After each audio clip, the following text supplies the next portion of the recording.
একটা তথ্য পেয়েছি যে এখান থেকে বিপুল পরিমাণে এই এসে পরিবহনের মাধ্যমে বিপুল পরিমাণ অর্থ কক্সবাজারে পাঠানো হয় এবং কক্সবাজার থেকে যে কোনো ওয়েতে সেই টাকার বিনিময়ে অর্থের বিনিময়ে বিপুল পরিমাণ ইয়াবা গোপালগঞ্জে ঢোকে বা অন্য অন্য জেলায়ও ঢোকে।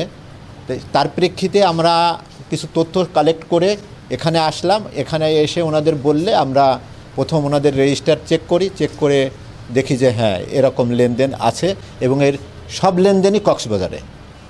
এবং এর মধ্যে প্রথম আমরা যাকে টার্গেট করে সার্চ করা শুরু করলাম, এক পর্যায়ে যে তার নামে একটা বই মানে রিসিট বই, একটা বই টোটালটা তার নামে এবং এর সব টাকা কক্সবাজারে পাঠানো হয়েছে এবং সেটা 30 লাখ, 36 লাখ, 20 লাখ, 25 লাখ এরকম, মানে কোটি কোটি টাকা এখান থেকে পাঠানো হয়।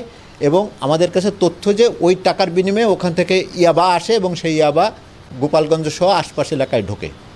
সেই তথ্যের ভিত্তিতে আমরা যাচাই বাছাই করি, দেখি যে রেজিস্টারে যেভাবে আছে ওনারা একটু হাইড করার চেষ্টা করে, কারণ ওইখানে কোনোটায় ওনারা লেখে কক্সবাজার, কোনোটায় লেখে ওডি বলতে জিজ্ঞেস করছি, তাতে ওনারা বললো যে আদার ডিস্ট্রিক্ট, মানে ঢাকা ছাড়া আদার ডিস্ট্রিক্ট।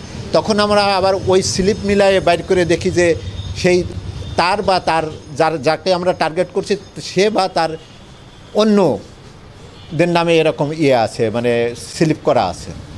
তারপরে ওনারা এক পর্যায়ে যে স্বীকার করলো, তা আমরা সিসি ক্যামেরার বিষয়ে জিজ্ঞেস করলাম যে আপনার সিসি ক্যামেরায় তো রেকর্ড থাকার কথা। তা উনি প্রথমেই স্বীকার করলো যে না, সিসি ক্যামেরায় নাই, কারণ এসব টাকা আমরা আমার বাসায় নিয়ে যাই, বাসায় নিয়ে ওই জায়গা লেনদেন হয়, কারণ এটা এই জায়গা সিকিউরিটির অভাব আছে, এই জন্য আমরা বাসায় নিয়ে লেনদেন করি এবং সেই জায়গা স্লিপ কাটাকাটি সব কিছু সেখানে করি। তা বললাম যে এইটার এগেনস্টে আপনারা যে টাকা লেনদেন করেন, যেরকম ব্যাংকে আমরা টাকা লেনদেন করতে গেলে আমাদের 50,000 টাকার উপরে 1 টাকা হইলে আমাদের এনআইডি কার্ড বা অন্য তথ্য দেওয়া লাগে। তো সেক্ষেত্রে আপনারা কি ব্যবহার করেন? তা উনি জানালেন যে আমরা মোবাইল নাম্বার রাখি। তো মোবাইল নাম্বার যে তার এটার কোনো সিওরিটি আছে? তো বললেন যে না, তা আমরা বলতে পারবো না।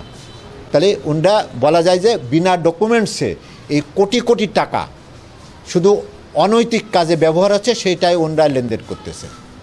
যে কারণে আমরা এই অনৈতিক লেনদেনের কারণে আমরা ওনাদের রেজিস্টারপত্র আটক করছি এবং ম্যানেজার সাহেব যিনি আছেন ও কাগজপত্র সব জব্দ করছি এবং ম্যানেজার যিনি আছেন ওনাকে এ বিষয়ে আরও মানে জিজ্ঞাসাবাদের জন্য আমরা সাথে করে নিয়ে যাব। আমরা জিজ্ঞাসাবাদ করে ওনার কাছ থেকে আরও কোনো তথ্য পাই কিনা, তারপরে পরবর্তী কার্যক্রম আপনাদের জানাবো। আমাদের এখান থেকে কিছু লোকে টাকা পাঠাতো কক্সবাজার। আমাদের এখান থেকে কিছু লোকে কক্সবাজার টাকা পাঠাতো, ওই টাকাটা তদন্ত করার জন্য ওনারা আসছে। ওনারা তদন্ত করে পাইছে, আমরা হেল্প করছি, সহযোগিতা করছি, সব বই বের করে দিছি, ওনারা খুঁজি পাইছে। ওনারা পাই এখন ওরা তদন্ত করবে এবং সিজার লিস্ট করবে। বিশেষ কি টাকা যখন বেশি অ্যামাউন্ট হয় তখন এখানেগুলো অসম্ভব হয়ে যায়। তো এখন আমি আমার ওখানে বাসায় বসি গণি, তারপর এখানে নিয়ে আসি। অনেক লোকজন আসে, সবসময় আসা যাওয়া হয়, আমাদের জন্য অসুবিধা হয়ে যায়।